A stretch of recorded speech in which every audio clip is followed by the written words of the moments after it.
Hello and welcome. I'm Dr. Randi Paynter, and if you're returning to Changed by Cancer, thank you for coming back. And if you're brand new to this channel, I'm so glad you found us. We're doing something a little bit different today. If you look at your feed, you'll see that we've dropped 2 episodes under a new title, The Epi Edit. Moving forward, alongside our deep narrative interviews with survivors, caregivers, and providers, I'm going to be stepping behind the mic for some solo sessions. I want to take this first episode to explain exactly what the Epi Edit is, and why this channel exists, and the specific perspective I'm bringing to these conversations. Because when we talk about cancer, we often talk about it in isolation, as a private medical crisis. But cancer doesn't happen in a vacuum. It happens to people who live in specific communities, navigate specific systems, and face distinct structural realities. Let's start with the name. Epi is a shorthand for epidemiology, which is my field of study. I am a cancer epidemiologist. To people outside of public health, that title can sound a bit academic or clinical, so let's strip away the jargon. In clinical care, an oncologist interfaces directly with the patient.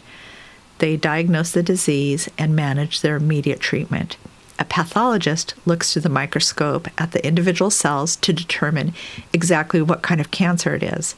But as an epidemiologist, I look at the bigger picture. I track patterns through data from entire populations.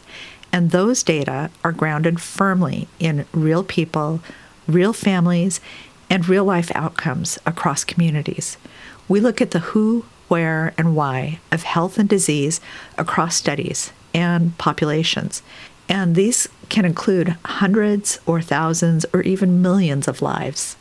But epi is also a Greek prefix. It means over, on top of, or upon. You hear it in words like epidermis, the outer layer of the skin over your body, or epicenter, the point on the Earth's surface directly above an earthquake, or an epilogue, the final section that stands over the rest of a story. So the Epi Edit is 2 things at once. It's an epidemiologist's edit of the complex healthcare landscapes we talk about on this channel, but it is also an overall edit, an editorial, high-level view on a specific theme, system, or logistical barrier that affects the cancer community. It's an invitation to step back from the microscope for a moment and look at the systemic forces shaping our health. People often ask me how I ended up in this field. The truth is, I've been interested in and deeply concerned about cancer since I was a child. And it wasn't because it ran in my family at the time. It didn't. To a kid looking at the world, cancer just seemed like this massive, devastating problem, and I knew I wanted to help solve it. As I grew older and pursued my education, I began to study public health, and I learned about health disparities. But I want to be entirely transparent with you about my own journey. At first, I believed a lot of what standard public health frameworks taught, especially back then. And a lot of that traditional teaching, frankly, leaned toward blaming the patient. It focused heavily on patient-specific risk factors that are labeled risky behaviors, like what people eat, how much they exercise, or whether they smoke. The underlying message in that older framework was simple. If you just modify your behavior, you can prevent this. But the more I learned, and the more research I conducted, and the more I looked at the actual data, the more I realized just how fundamentally flawed and deeply unfair that framework is. People do not make choices in a vacuum. Let's take a look at what we call choices through a realistic lens. Take diet, for example.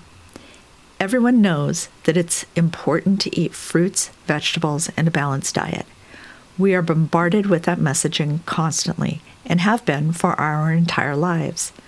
But actually doing that is nearly impossible for people who live in food deserts, neighborhoods without a single grocery store selling fresh, affordable produce.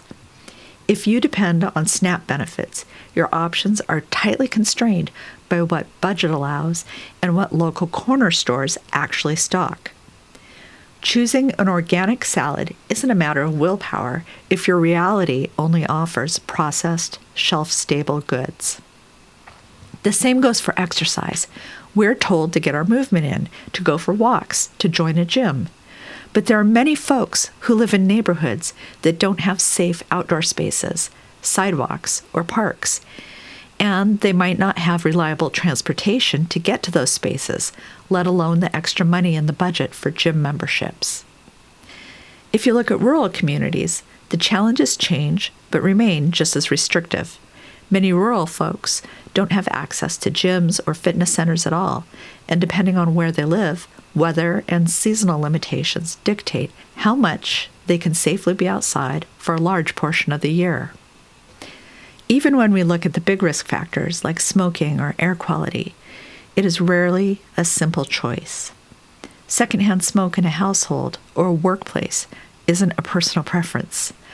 Living in an area with environmental bad air, near highways, or downwind from industrial plants is an exposure that people are born into or trapped in by economic reality. It is an involuntary exposure, not a lifestyle choice.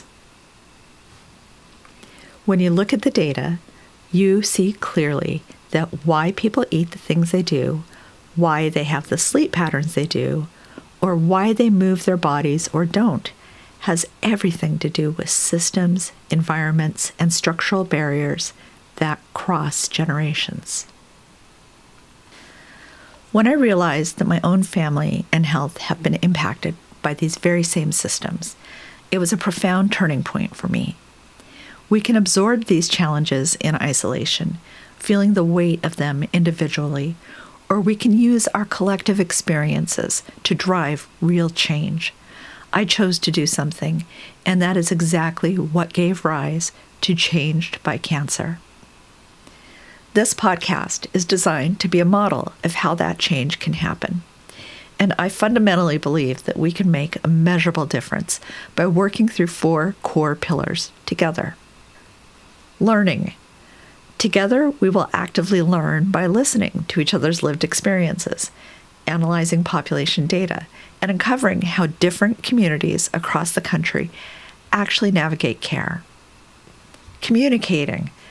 We will work as a community to discover and model better, clearer approaches to communication between healthcare providers, patients, and the families who support them.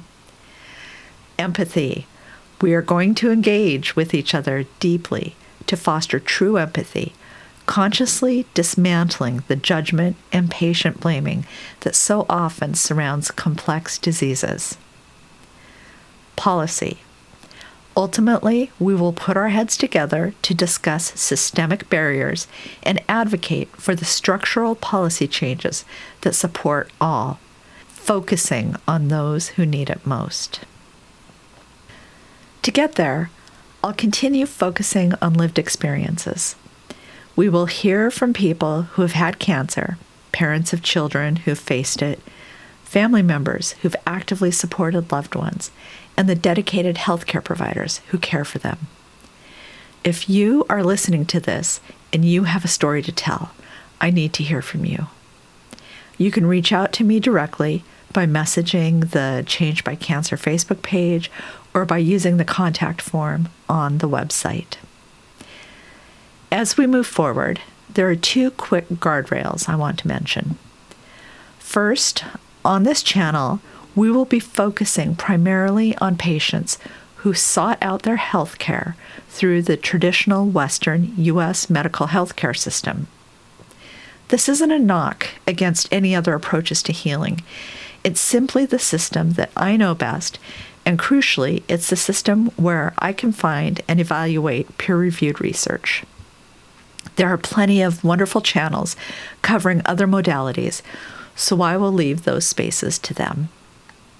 Second, I believe we build true value when we interact with one another, but to do that, people need to feel entirely safe. I've looked for ways to do this that would be easy to use across age groups and across any tech divide and would be accessible to all adults. Because I want us to be able to talk openly without being dependent on Facebook's noise, clutter, and algorithms, I've set up a brand new dedicated community space on Patreon. It's completely free to join. Think of it as a quiet, safe digital living room where we can digest these episodes together, share resources, and talk about the structural fixes we need. You can find the link in the show notes right below. Thank you for being here. Thank you for listening, and I'll catch you on the next episode.